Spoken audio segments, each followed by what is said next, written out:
This is the Rockcastle Gun Show on ESPN 102.7 FM, AM 1450, AM 1230, and streaming live on ESPNKY.com. Your weekly double-barrel dose of the biggest names, best products, and most intriguing topics in the world of firearms.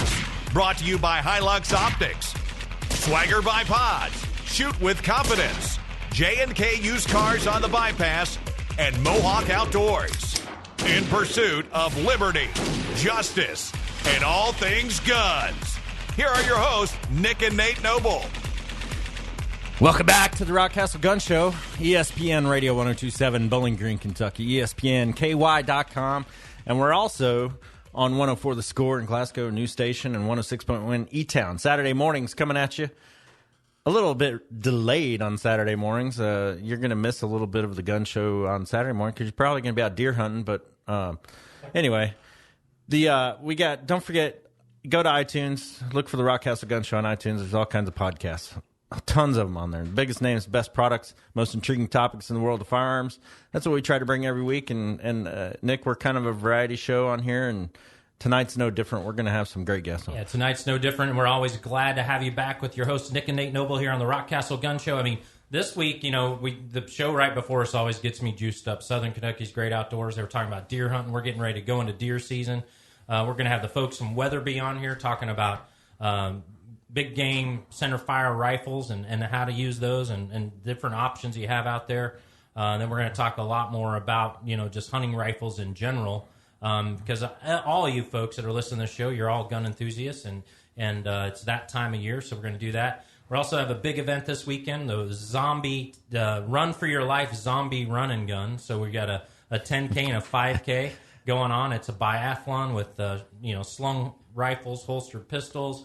They're going to be running through the woods of Rockcastle Shooting Center shooting zombies that are all steel targets, folks. Don't get upset. It is Halloween. Yeah. But they're going to be doing that. We'll have the match director for that, Tiger Schultz. He's done a really good job with this match. And run and guns, we've talked to him about on the show about run and guns before, but it's one of the craziest, fastest growing little sports in shooting. It's a rimfire match too, so they got a whole lot of rimfire going on with the run and gun. And that's going to be interesting to talk about because we have never had one that's mostly rimfire. So I'm interested to talk to him about that. And got a lot of things going on at the Rock. We mentioned on the show before. For those of you just tuning in now and missed the Southern Kentucky Great Outdoors, it's time to sight in your rifles. Next weekend we go loud here in Kentucky for deer season. The Red Barn Range is perfect for that. We have sight-in targets out there. We have steel every 100 yards out to 750. So there's really no limit on what you can do out on the Red Barn Range right now. And get dialed in for season. We're going to talk about that later in the show and how to get dialed in and what to do and the most important factors of that. Well, we were talking about earlier, there's not some of the top three gunners that come into Rockcastle Shooting Center, shoot the Pro-Am or shoot Blue Ridge Mountain or shoot Rock Hard or any of those. There's not one of those top shooters that doesn't go check their zero on their rifle. They may have shot last weekend, but they're going to go check that zero. And us as hunters, as we're going out into the woods, there's nothing. If you're a bow hunter, you want to practice, make sure you get in those tight groups. But there's one thing of putting that rifle up in the safe or in your closet or wherever you keep it and only taking it out once a year and never shooting that thing. And it's the biggest mistake you can ever make because when that monster Kentucky buck or Pennsylvania buck or Alabama buck, wherever you're listening to, walks out, you want to have confidence that you've got everything you need. So you need that not only know what your ammunition's going to do, not know how that rifle's going to react to certain types of ammunition, but your optics have always got to be just spot on, and it doesn't mean you have to have the most expensive stuff, but you just need to know exactly how that. You can go cheap and get confidence. I mean, there's no doubt about it. But quality products is what we're all about, and our first guest is going to break it down for us because, listen, Nick, I've been trying to get this guy on the radio for Luke, 6 weeks? I think I don't know, something like that. At least, but hunting is more important to you, and I'm not ashamed of saying that, and I know you're not ashamed that I say that. So, it's the time of year, guys. You know how it goes. Yeah. So we have Luke Thorkeldsen, one of the marketing gurus up at Weatherby Inc. 75 years and more of some of the finest rifles on the planet. What are you guys doing, man? Hunting. You're hunting, taking customers, taking writers and editors because you released a new line of rifles. What have you been hunting? I know you've been hunting by yourself and then in groups. What's going on? Well, first of all, you won't believe where I am at this very, very moment. Hunting, aren't you? I'm actually hunting elk at the moment. I'm watching a herd come down the mountain, and I'm hoping they'll come on to the property that I'm at. And at the same time, we're out flying some falcons on some upland game birds. And if you've never seen that before, you are missing out. Dude, I want to come do that. Yeah. Flying falcons. That's cool. But hey, if you have to put the phone down and take a shot, I mean, come on, fill the freezer. We're not going to keep you on here very long. So no, I've got a little bit of time before they work their way all the way down. So we are good. It's a perfect time. So Wyoming for Weatherby is a match made in heaven. And we're loving it. We're in the middle of, actually at the tail end of elk and deer season for rifle now. We got 8 inches of fresh snow on the ground this week, and man, it's been a fun season. I spent 4.5 days in the backcountry solo, covered 26 miles, looking for elk, and came back unsuccessful on that hunt. I had the best elk I've ever seen in real life on the hoof, 75-yard broadside, and decided not to shoot because I didn't feel confident in being able to get all the meat out 13 miles on my own. Wow. That's impressive. So I'm that's ethics, call it man. Laziness, probably. Well, no, that's is, ethics, man. That's you got to make some decisions. I mean, up there where you are, I'm sure the bears and the wolves and stuff will probably get to the elk. If you leave it there, you can't leave it. So I understand that decision. Yeah, it was very hard, but I think it was the right call. Even when you know how certain things happen when you're hunting, and you go back that night, the next day, and every day after, and you just replay in your mind, man, what could I have done different? I still do that, but I still, at the end, I don't regret passing. A little part of me does, but it was the right thing. In the Winnemanooch Wilderness in Colorado, southwestern Colorado, near the San Juan Mountains, in the middle of the San Juan Mountains, that we have a zone that we say this is skillet only, and what that means is if you're going to shoot this elk, we are going to sit here and eat it till it's gone because we are not going to pack it out of that. So you are in the skillet zone, and you're only one man, so it's going to take a long time to eat that thing. I'd be up there for a while, which may not be the worst of things, but at the same time, duty calls. So so Weatherby, try to play hard and work hard. Heck yeah, man! And you guys do it well right now, and I am envious every time I turn on to social media and look at Weatherby's. You guys got it going on. Adam killed a great bull I saw on your Facebook pages and Instagram and stuff, but. You guys launched a new line. Well, not a new line. You launched a redone, better line of rifles in the Mark V. And at first, I think the first one that I saw come out was maybe the Backcountry or one of those, and that's when I called you. But there's a lot of rifles in this lineup, and they all have something special going on. So break them down a little bit for us.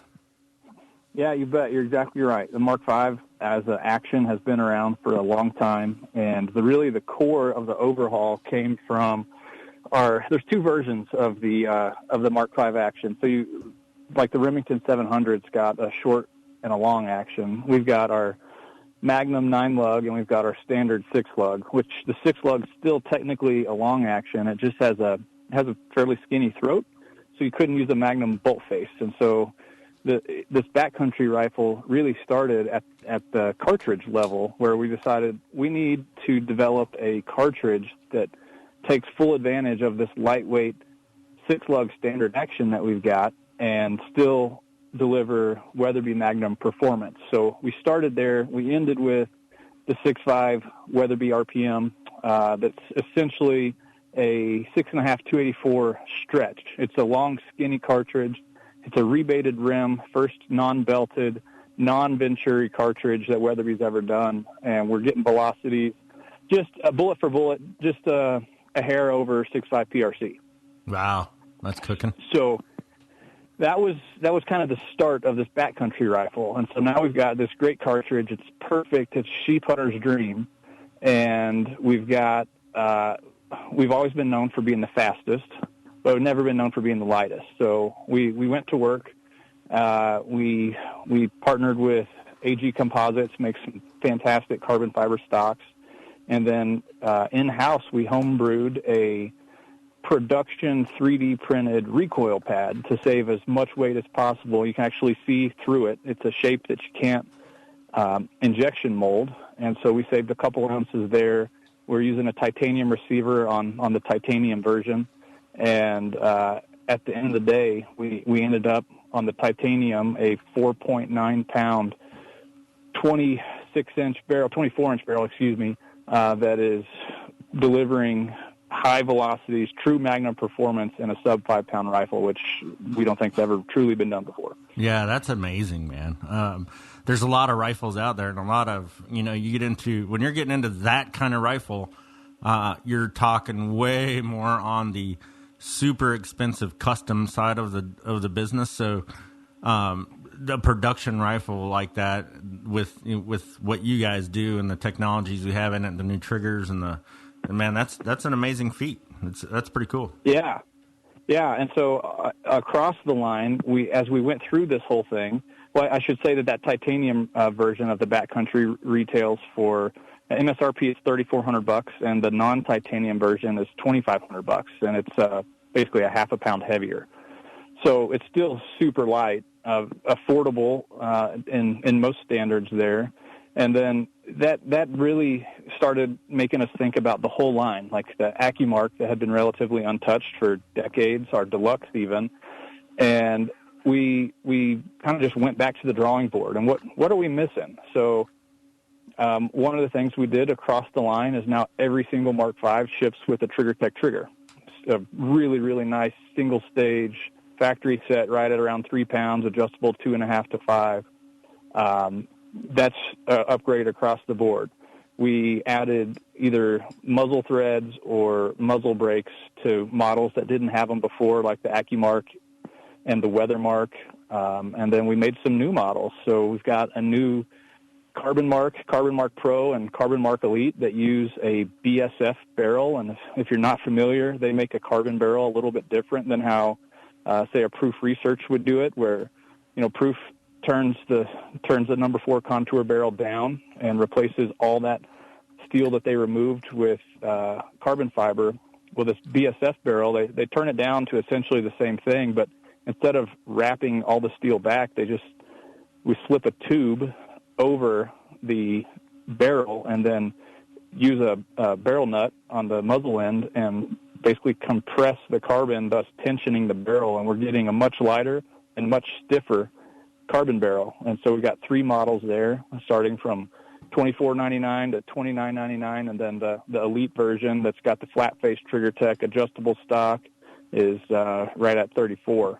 But all the bells and whistles across the board, and it's been a ton of fun. We announced all these back in September, and since then it's been a whirlwind of marketing and hunts and fun times. Yeah, and so which one are you using tonight for an elk in Colorado? What's your pick? Or in Wyoming? I have a Carbon Mark Elite with the new 6.5 RPM, and if I'm really lucky, I'll drop the first elk ever with that cartridge tonight. So We'll see what happens. Well, I think this is one of the most unique interviews that we've had on the Rockcastle Gun Show, 135 Dude's episodes. on glass. He's right on now. glass right now, watching a herd of elk move through the mountains of Wyoming, sitting here talking to us on the Rockcastle Gun Show, talking about his kick butt Weatherby rifle that he's getting ready to smoke one with, and he's taking the time to do it, Nate. And now we know why the Weatherby family put you in that position, Luke. Because I don't know, man, we're just having fun in Wyoming. I feel like it's unfair, but I mean, like, this is work. This is great. Should be illegal. Yeah, it probably is in California, but we won't go there anyway.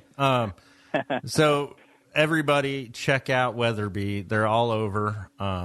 You guys are. I am Weatherby Inc. liker on Facebook and all the social media. So you guys are releasing stuff. I mean, there's pictures of everybody in their hunts, and hopefully tonight on Facebook Messenger or something that we've been communicating on, I get a picture of an elk that you're about to shoot first ever with your new rifle.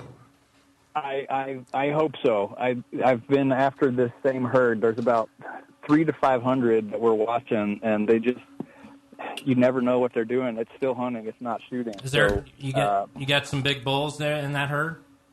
There's 2 really, really nice bulls. And actually, yesterday morning, I had had them both within 200 yards, but there's so many elk that a lane never actually presented itself because there's so many cows around these bulls that it would have been hard to not eyes shoot everywhere. 2, 3, 4 elk in the same shot. Right. So Yeah.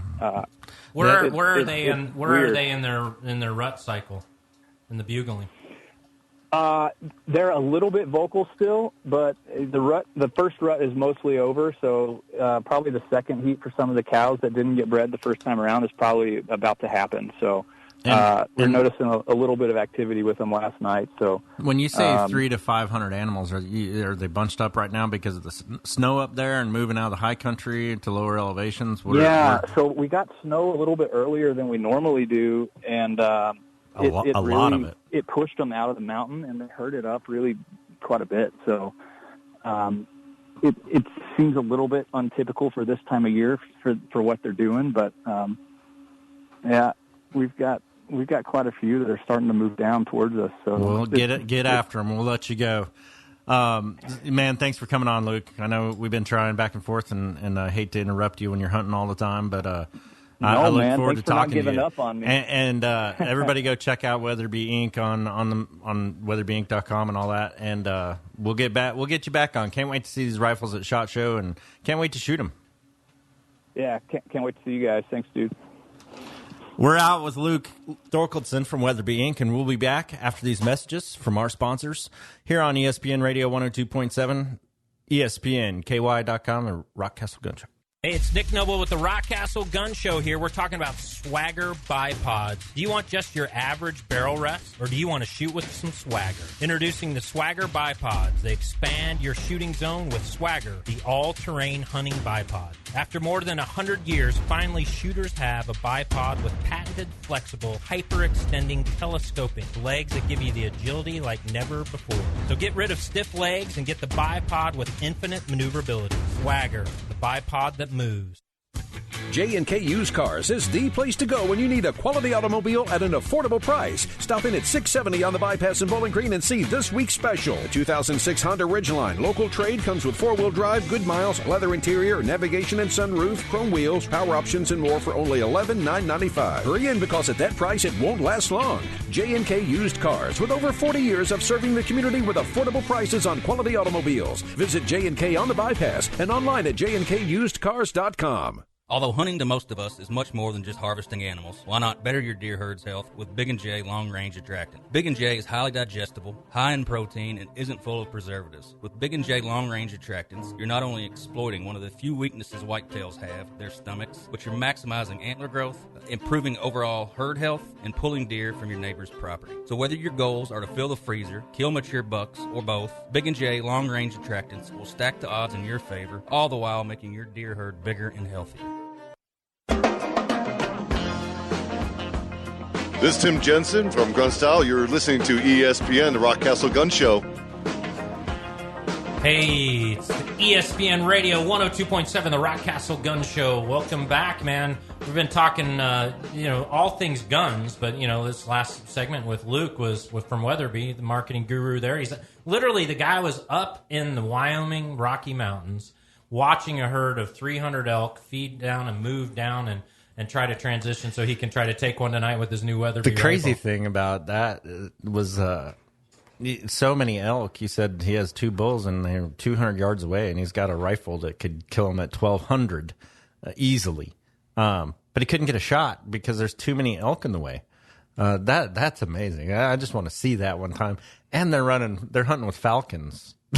I don't think we dove into that, but falcon hunting's got to be cool, man. I think we're gonna have to have Luke back on and get him on the show before us so they can talk about falcon hunting because I want to be on that segment because I've always wanted to ever since I read My Side of the Mountain. Probably you're my favorite book growing up. I've always been intrigued by falconry, and I've never seen it done in person. I recently watched a National Geographic, this whole series on Mongolia. These Mongolians are up in the most rugged, jagged places in the world. I think I've seen that. And they have these falcons, and that's literally how they sustain their families. I mean, they have falcons, and some of those up in places like that. They got falcons that will take small deer and stuff. I mean, it's pretty cool. It's incredible. But Another thing he didn't cover, a new round. We didn't jump into that either on the Rockcastle Gun Show. We'd normally do that, but the dude's elk and we don't want to mess with him. But a 300 or 6.5 Weatherby RPM, and he said basically 6.5 284, but neck down, not belted. Some of the things that he put out about it, but he said he was getting a little more velocity than the 6.5 PRC. Well, on Ben's lab radar, one of our shooting instructors, I think he told me the other day he had like 1501 at 1,000 yards. So that round, that 6.5 Weatherby RPM's got to be cooking, and a 4.5 to 5 pound rifle. That's a pretty sweet setup for hunting. I mean, the technology's come a long way. He said they're doing all these options where they're putting muzzle brakes on everything, and that was one of the things I was going to talk about a little bit tonight.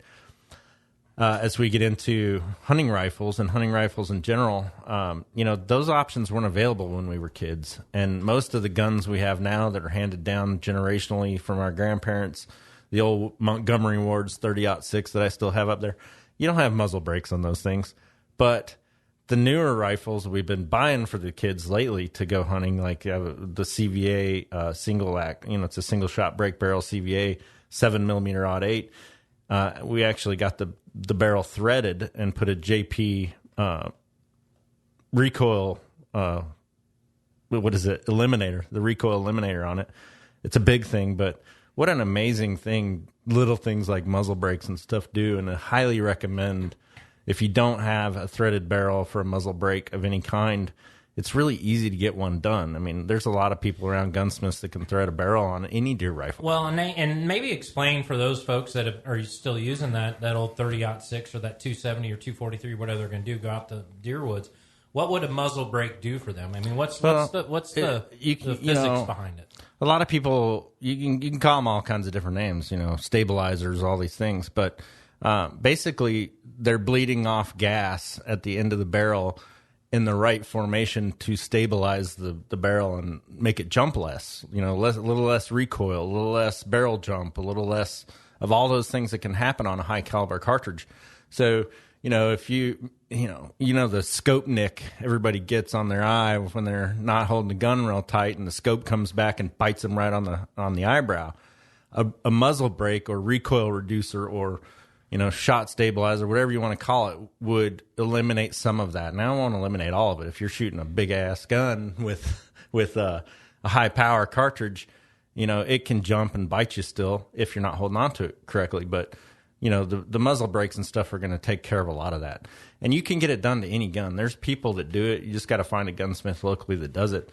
I wish I knew one off the top of my head right here in our local area. But I'm sure they're around here, and it would be a good addition to any firearm.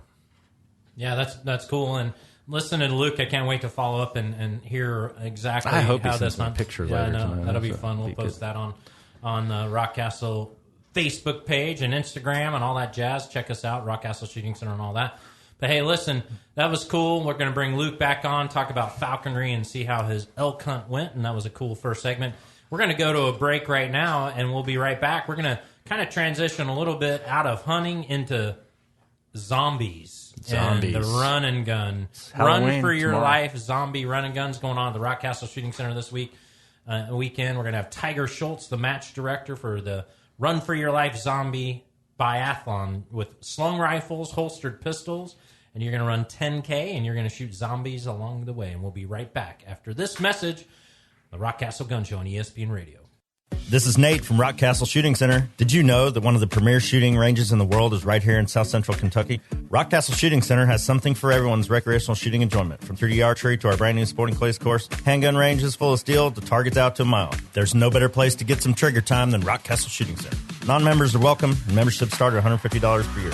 We offer a fantastic range of firearms training and education opportunities from the most basic to the most advanced. Come see us, exit 48 on I-65, Park City, Kentucky. Visit rockcastleshootingcenter.com. This is a Morgan & Morgan consumer message. I'm John Morgan of Morgan & Morgan. One of the most common and life-altering injuries that we see after a car crash is a herniated disc. Often it causes a lifetime of care, injections, and surgeries. A life where the most simple enjoyments become painful struggles. But insurance companies often refuse to pay for these injuries. They say, Disc herniation is no big deal, but we know the truth. We know how life-altering a disc herniation can be. We've won millions of dollars for clients with disc herniation because we know how devastating these injuries really are. If you have a herniated disc after a car crash, call us. You can reach us by dialing pound law on your cell phone. That's pound 529. Pound law, that's all. If you're injured in a car crash or at work, call us. Morgan & Morgan, forthepeople.com. Offices Bowling Green. Hey everybody, this is Mark Wills, and we are talking guns right here on ESPN Radio with the Rockcastle Gun Show. Yeah, I've seen Mark Wills just of late on these social medias. Big shooting guy. Used to be the host of Three Gun Nation. Team FN shooter, great friend of Rockcastle. He's playing a lot down at the Grand Ole Opry right now, so you guys go down there and check Mark out and go see Mark Wills at the Grand Ole Opry. But as we come back, I want to honor a guy that a gentleman, Master Sergeant Matthew Williams today. Trump awarded him the Medal of Honor, and it's cool because he's on the team with one of our good buddies of Rockcastle, Scott Ford, and we have sat around and had some cold beers around the fire and had Scott tell us the stories of this thing today, and what a great thing. Honor Master Sergeant Matthew O. Williams today on his on the Medal of Honor. What a heroic thing. Yeah, and that puts everything into perspective on everything that we're going through life and the sacrifices that all of our men and women in uniform, both past and present, are making. I mean, there was a big deal last week that we took our heroes went and took out one of the deadliest terrorists and the head of the snake, if you will, last weekend, and a couple of the other people. So God bless all those folks, and congratulations to the family and the memories and everything else. But yeah, it's awesome. There's not. Everybody says 6 degrees of separation. There's less than 1 or 2, in my opinion, and we're certainly that one hits close to home. Yeah, it does. And right now we're going to go back in and talk about it's Halloween, folks. We got the Run for Your Life zombie run and gun coming up, and match director Tiger Schultz on the line with us. What's up, dude?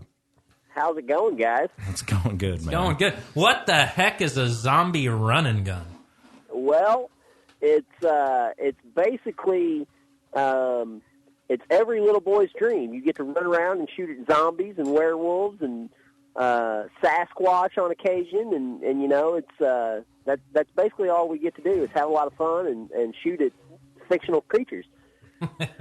Well, not so fictional, There was a Sasquatch sighting, shots fired at Mammoth Cave National Park just a few months ago. Absolutely. So it could. And I can not tell you how many texts I got asking if I was down here prepping for the match. Yeah. I believe it. They were like, Tiger, that wasn't you, was it? And the guy running around the woods with a gun, yeah. So how many stages? What's the run course? What's going on? Well, this year we've got 2 events coming up this weekend. We've got the 10K coming up on Saturday. I've got 8 stages for it, and then I'm actually doing a rimfire 5K on Sunday, and I've got 5 stages for it. Something that's kind of geared a little bit more towards junior shooters, new shooters that maybe aren't as comfortable with the centerfire stuff. Everybody loves shooting 22s. It's a chance for even the experienced guys to get out and just have some fun. Maybe be a little bit less ultra competitive or overly heavily carrying stuff and all that good stuff. I think that you're a genius to put the rimfire section in there. What's the feedback been on that? Are you starting? I'll be really interested to look at the entries and the folks that show up and how much they've ever done this. I bet this has attracted, and run and gun in general. I don't care what. There's always a whole bunch of new people.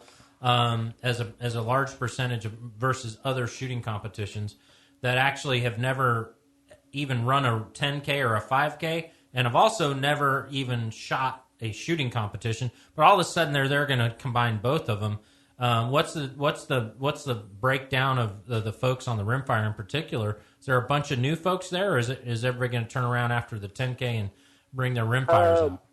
It's about half and half. I've got about half of my shooters on Sunday that have never shot a shooting competition.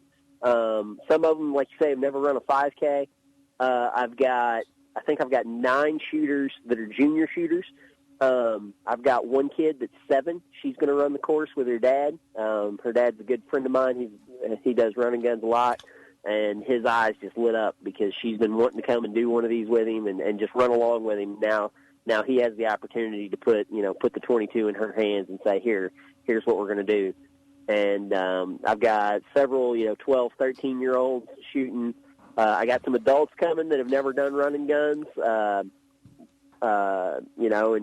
think maybe that the rimfire is a way to ease into it.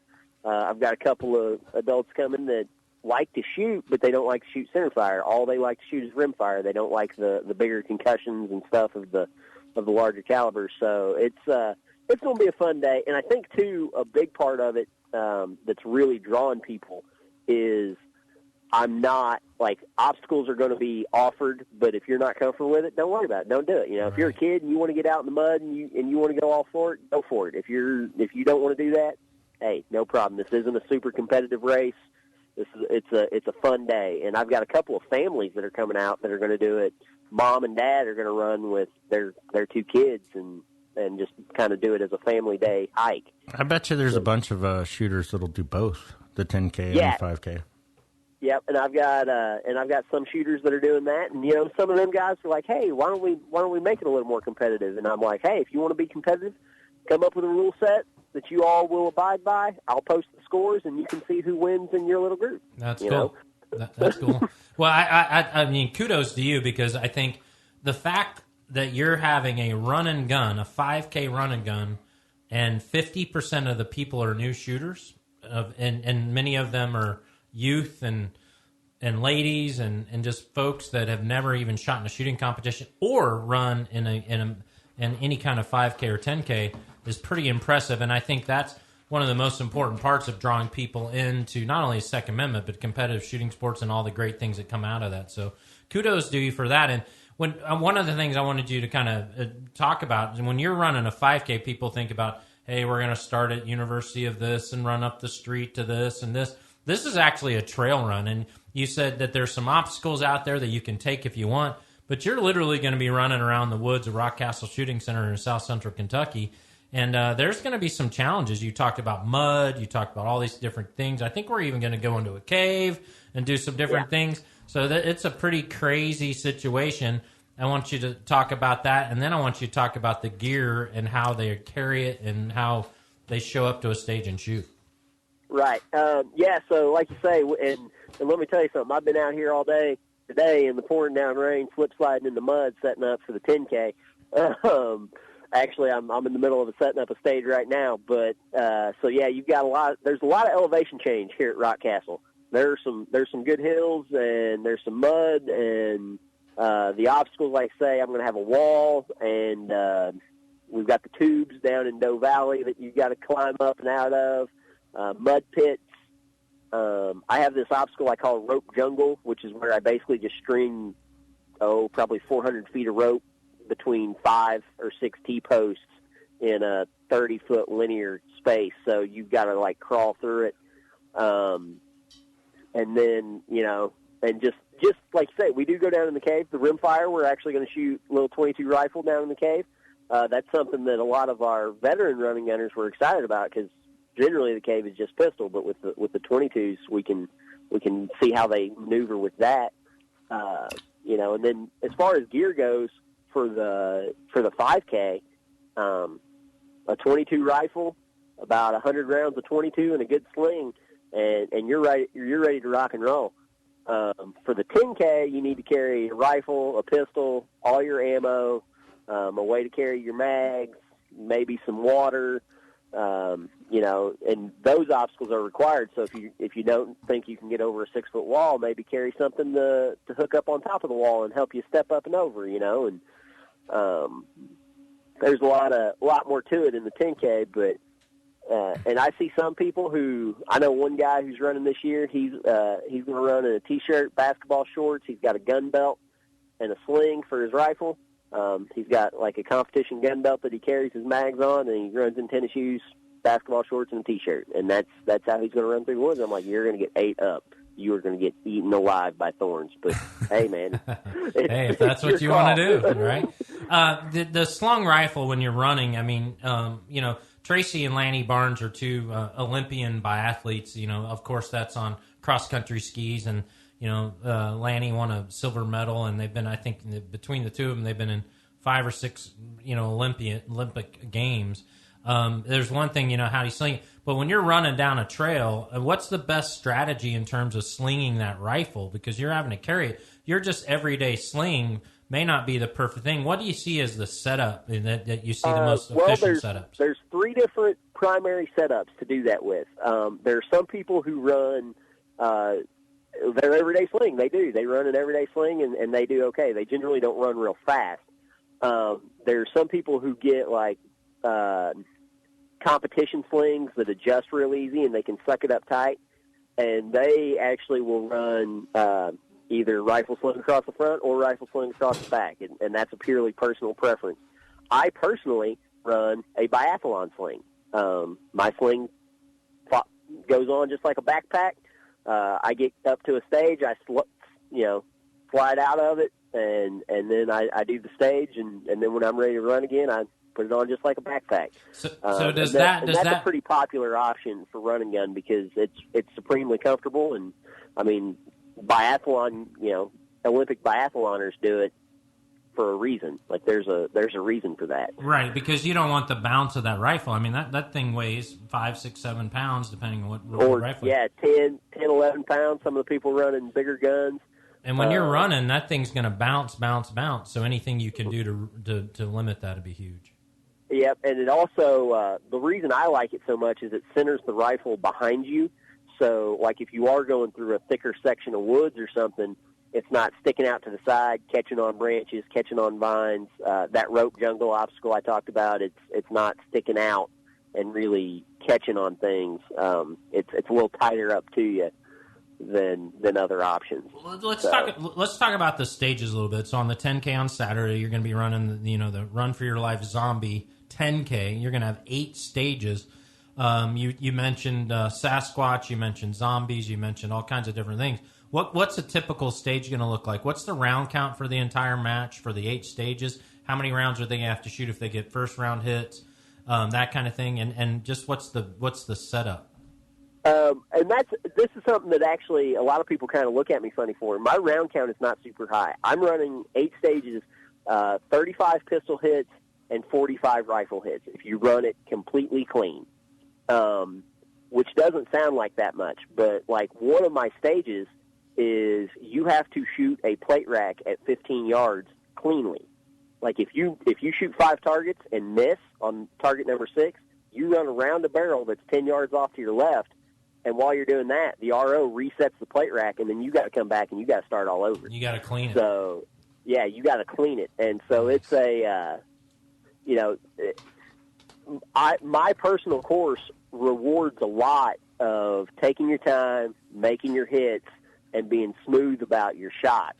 I've got a long range stage that goes out to 500 yards. It's 60 to 500 yards. That's all rifle.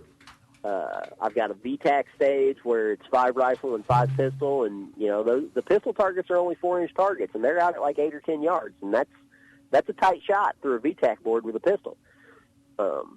So I prefer to make people really make hits count, and if they want to blast away and do accuracy by volume, they're probably going to suffer at this match. Yeah, and you mentioned earlier, you guys were both talking about it's a woods course and obstacles and slip and slide in the mud. Very important to note probably that none of that really goes on with a loaded firearm, right? That's correct. Your rifle is checked at the beginning and end of every stage to make sure it's completely clear. We do allow you to carry a loaded pistol, but a lot of people choose not to. Because if at any point your loaded pistol comes out of your holster, your day is over. You're going home. Yeah, you're DQ'd, and that's a no questions asked, hard and fast rule. So a lot of people just carry an empty pistol, and then if they slip slide and their pistol falls out, hey, just pick it up, put it in your holster, and move along. Right. So no, that makes all the sense in the world. And I'll tell you what, run and gun was new to us until, Matt Stennett started doing the things, and you were with him very beginning, and now run and gun has become a really important draw for Rockcastle Shooting Center between the 9/11 Memorial shoot that we do at the Legion in September, the zombie run and gun here, and Matt Stennett's in March. I mean, those matches sell out very quickly. Let's talk about scoring a little bit. So we got some people that maybe run some 10Ks and some 5Ks. You got some people that probably shoot some shooting competitions. You got a whole bunch of people that are going to be in this match that have never done either. How do you balance how does the score work, and how in terms of the running portion versus the shooting portion? And I'm guessing, and this is a rhetorical question because I know the answer, but I'm guessing that when they show up, they may not be able to shoot immediately. So what happens when they get there? Their heart rate's up, but they have to wait to shoot. So walk us through a little bit of all that. Okay, so the scoring system is actually pretty simple. Each stage, the shooting portion of my course is worth 50% of the score, and the running portion is worth 50% of the score. So each stage is worth 1/8 of half of your score, basically. Right. And then the running portion is half, because it's a running gun. You've got to be able to run and shoot. And then as far as if you come up to a stage and someone else is shooting it, or if there's a backup or whatever, you start a wait time. And wait time is not a time where you're allowed to fiddle with your gear or drink water or anything like that.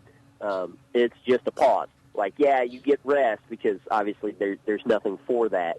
But if you start fiddling with your gear, the RO is going to say, hey, you're not on wait time anymore, and your run time starts clicking again. So it's kind of, you got to balance that. If you want to rearrange gear and stuff, that's fine. That's a good time to do it. But also, it's on your run time, and that's going to affect your score. Well, and that makes sense. And I think people that are not familiar with run and gun or a biathlon and everything else, you think of a race, a 10K, everybody starts off at the same exact time. The gun goes off, shotgun start, everybody goes. This is actually, you guys have figured this out, and people leave in what's what the shooter one leaves. I do 7-minute increments. 7 minutes. So there's a 7-minute lead time before the next shooter goes off. off. Yeah, that makes a lot of sense, and that spaces things out. Sure, people are going to lap people and catch up with people, so you're going to have a little bit, but it really, it's not like everybody's starting at once and running to the first position. And that's another thing that me and Matt actually we talk pretty regularly, and we discuss a lot. How do we get wait times down? How do we cut wait times out? So that goes into our stage design. Okay, yeah, we've got a 3-minute par time, but if we got one stage that's going to take the average shooter 2.5 minutes, maybe the next stage we'll do a stage, and I've actually got one in this running gun that's going to take the average shooter 15 or 20 seconds. And it kind of clears the backlog. I've got one stage on this course. It's a quick draw stage. There's a 7x9 silhouette hanging out at 9 yards. You've got 5 seconds to draw and make a pistol hit. Nice. And that's a lot of people think I'm kind of weird for doing that stage. I said that's a real life skill. You need to be able to draw and make a pistol hit. And if it takes you longer than 5 seconds, that's forever in an actual real world situation. Sure. And so and that's another thing we try to do. We try to test skills that aren't as maybe not exhibition shooting and stuff like that, but stuff that's actual applicable real world skills. Stuff. Yeah, exactly. Yeah. Now, how are you incorporating zombies and Sasquatch and ghosts and all that stuff into this thing? Primarily through the stage descriptions. I've got one stage that's The Walking Dead. It's 20 rifle hits and 10 pistol hits. And then my actually that quick draw stage is a flying monkey from the Wizard of Oz is the flavor of that stage. Is you come across this flying monkey that's trying to attack you, and here's how you're going to do it. The clean pistol rack, the clean plate rack, that's a Hydra. You've got to take out all 6 heads, and if you miss, hey, all the heads grow back. And so there's it's mainly in the descriptions, and I do have some pretty cool shaped targets that make it a little bit more fun and stuff like that.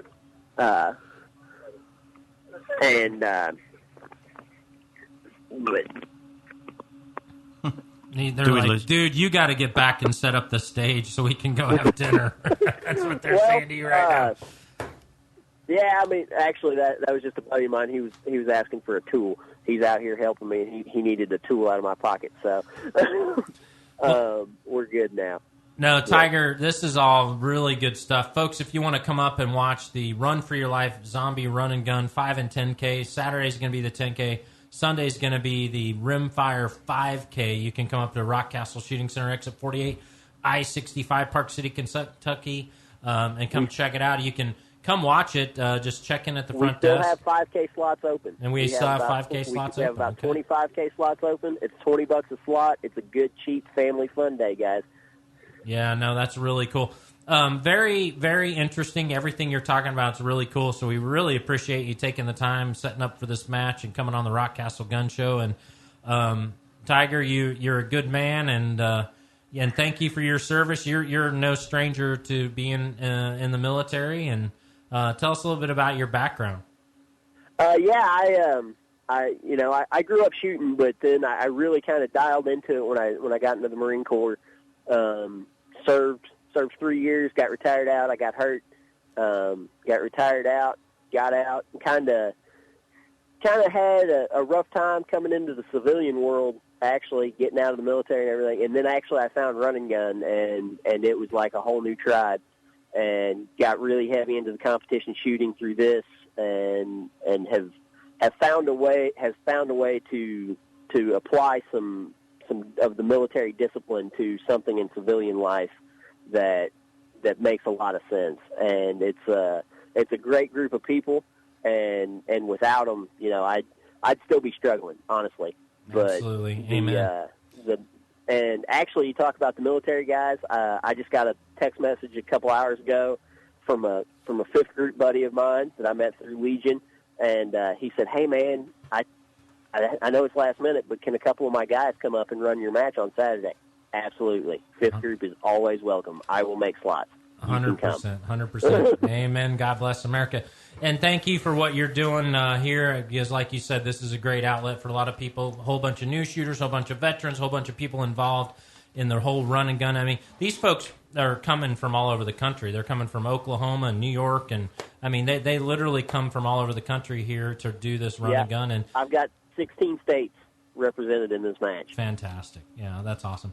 Tiger, thank you so much for being on the Rockcastle Gun Show, and we will see. I'll be back up at the lodge here in a little bit. I'm going to watch the World Series, and I'm sure we'll maybe do some cheers on something, and we appreciate you coming on the show. All right, thanks for having me, guys. All right, you listen to the Rockcastle Gun Show on ESPN Radio, and we'll be right back after these messages. This is Nate from Rockcastle Shooting Center. Did you know that one of the premier shooting ranges in the world is right here in South Central Kentucky? Rockcastle Shooting Center has something for everyone's recreational shooting enjoyment. From 3D archery to our brand new sporting clays course, handgun ranges full of steel to targets out to a mile. There's no better place to get some trigger time than Rockcastle Shooting Center. Non-members are welcome, and memberships start at $150 per year. We offer a fantastic range of firearms training and education opportunities from the most basic to the most advanced. Come see us, exit 48 on I-65, Park City, Kentucky. Visit rockcastleshootingcenter.com. J&K Used Cars is the place to go when you need a quality automobile at an affordable price. Stop in at 670 on the bypass in Bowling Green and see this week's special. 2006 Honda Ridgeline. Local trade comes with 4-wheel drive, good miles, leather interior, navigation and sunroof, chrome wheels, power options, and more for only $11,995. Hurry in, because at that price it won't last long. J&K Used Cars, with over 40 years of serving the community with affordable prices on quality automobiles. Visit J&K on the bypass and online at jnkusedcars.com. This is a Morgan & Morgan consumer message. A car crash takes seconds to occur. Then what should take a great deal of time and research may only take a day. Sometimes the firm you hire does many things: bankruptcy, immigration, criminal defense. But would you hire a pediatrician to do your heart surgery? Of course not. Our firm is an open book, and our personal injury attorneys only handle one kind of case. Even if you hired the wrong firm, you can still fire them before it's too late. Injured? Dial pound law on your cell. There's only one Morgan & Morgan. Offices Bowling Green.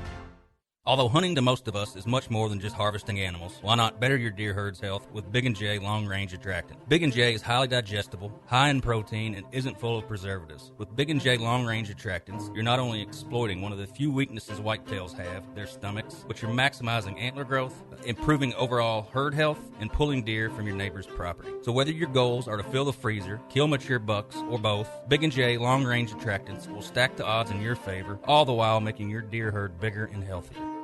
Hey, it's Nick Noble with the Rockcastle Gun Show here. We're talking about Swagger bipods. Do you want just your average barrel rest, or do you want to shoot with some swagger? Introducing the Swagger bipods. They expand your shooting zone with Swagger, the all-terrain hunting bipod. After more than 100 years, finally shooters have a bipod with patented, flexible, hyper-extending telescopic legs that give you the agility like never before. So get rid of stiff legs and get the bipod with infinite maneuverability. Swagger, the bipod that moves.